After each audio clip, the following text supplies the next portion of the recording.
哎呦，大麦，吓煞我也。大爷，饭否？你做什么呀？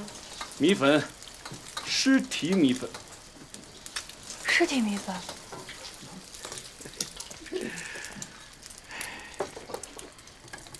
啊，牛的尸体啊？非也。人有尸首，马有尸蹄。我马某做的米粉，自然是尸体米粉喽。粉否？粉，谢谢吧。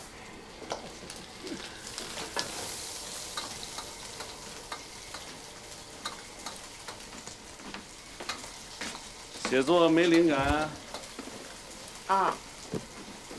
压力来自何方呀？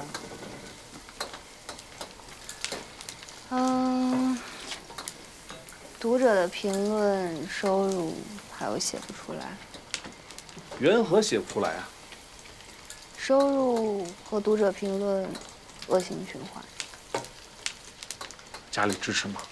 我妈支持，我爸不支持。哦，令尊认为不稳定。不仅不稳定，还很丢人。写作丢人，此话怎讲？我一开始写网络小说的时候，写了一些内容火辣的同人文。后来我当专职网络作家之后，我那个上初三的表妹，估计是在网上搜我的作品搜到了，然后就发给她同学看，还在班级传阅，到处炫耀说是我姐姐写的。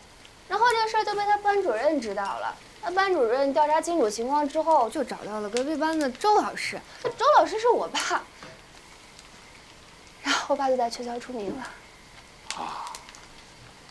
可是后来我真是写原创小说当网络作者之后，我就不写那些了，我写悬疑爱情。可是我爸还是不支持。我从师范毕业，他就希望我能当个小学老师，他觉得这样好找对象，还有寒暑假可以陪小孩。哎，父母之爱子，则为之计深远。嘿，大麦啊，你听我一句，这人呐，如果总是低着头，按着自己父母的脚印往前走的话，永远走不出新路来。啊，你得走出一条属于自己的路。但是呢，这条路上可能会充满荆棘，布满坎坷，还会有豺狼虎豹对你虎视眈眈。但没关系啊，也不总会是这样，你也会有幸运的时候，你也会看到鲜花满地，牛羊成群，你也可以策马奔腾，驰骋高歌。那马爷，坚持走就会有花路吗？一草一木皆是也。那花路会有吗？啊，洗手，端碗。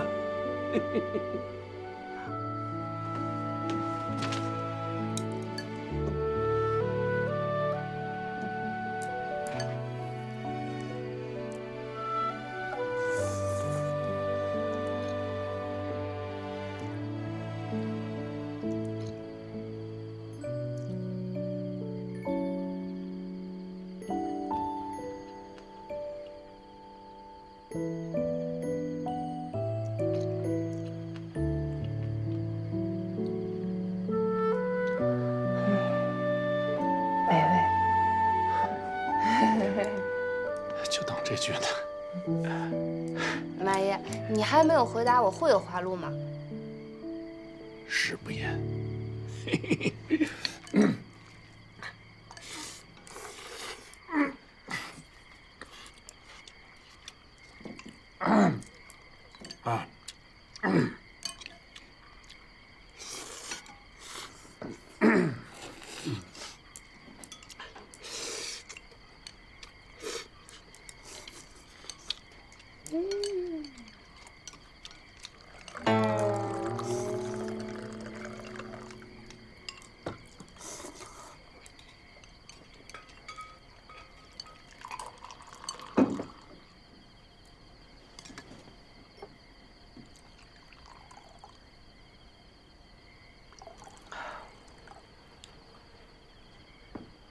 现在可以说说你的花路了。花路。哦，花路。这很多事儿吧，只有吃饱了才能聊。尤其在深夜，万籁俱寂，生物活力最弱，心理防线最薄的时候，你补充一些能量，美哉。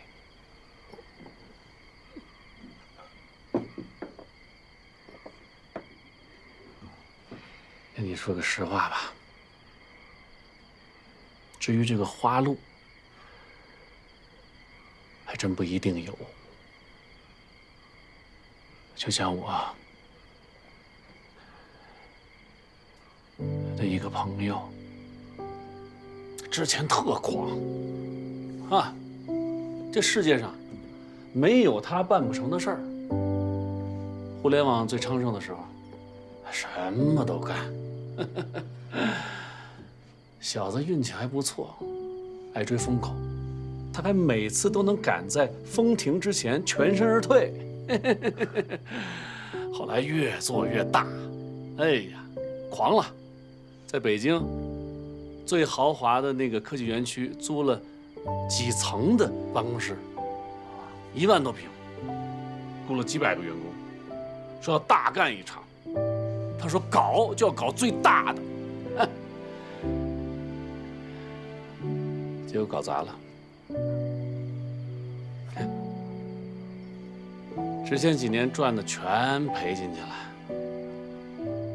买的别墅、豪车也都卖了。还好这小子有良心，把员工的工资都结了，欠乙方的尾款也都还得七七八八。前后这么一合计，哎，这几年算白干，不赚不赔。那他现在在干什么呀？现在什么都不干了。之前他是看世界，现在他是自观内心，远离喧嚣，哎，用他仅存的那点力量，去压制他那颗想要再次创业的心。还想要创业？可说呢，你说，这要换了别人，早就不干了。嘿，这小子，这心里头啊，还有着那把火，还想继续燃烧。他又不甘心给别人打工，就只能这么天天坐着。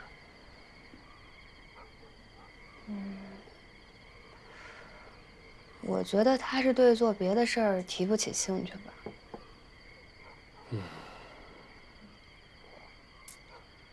我也是啊，除了写作，对别的事儿都提不起兴趣。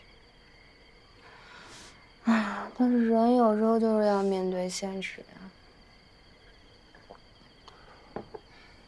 面对现实，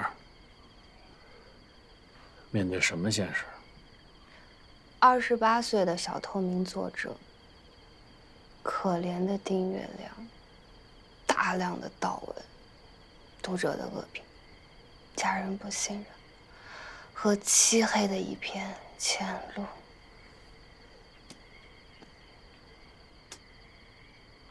太惨了。这让我想起来，我那朋友的父母对他创业的一个形容。什么呀？你就是要饭都比干这个强。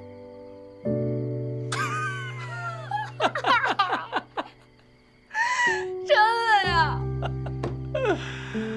哎呀，不说了，不说了，不说了。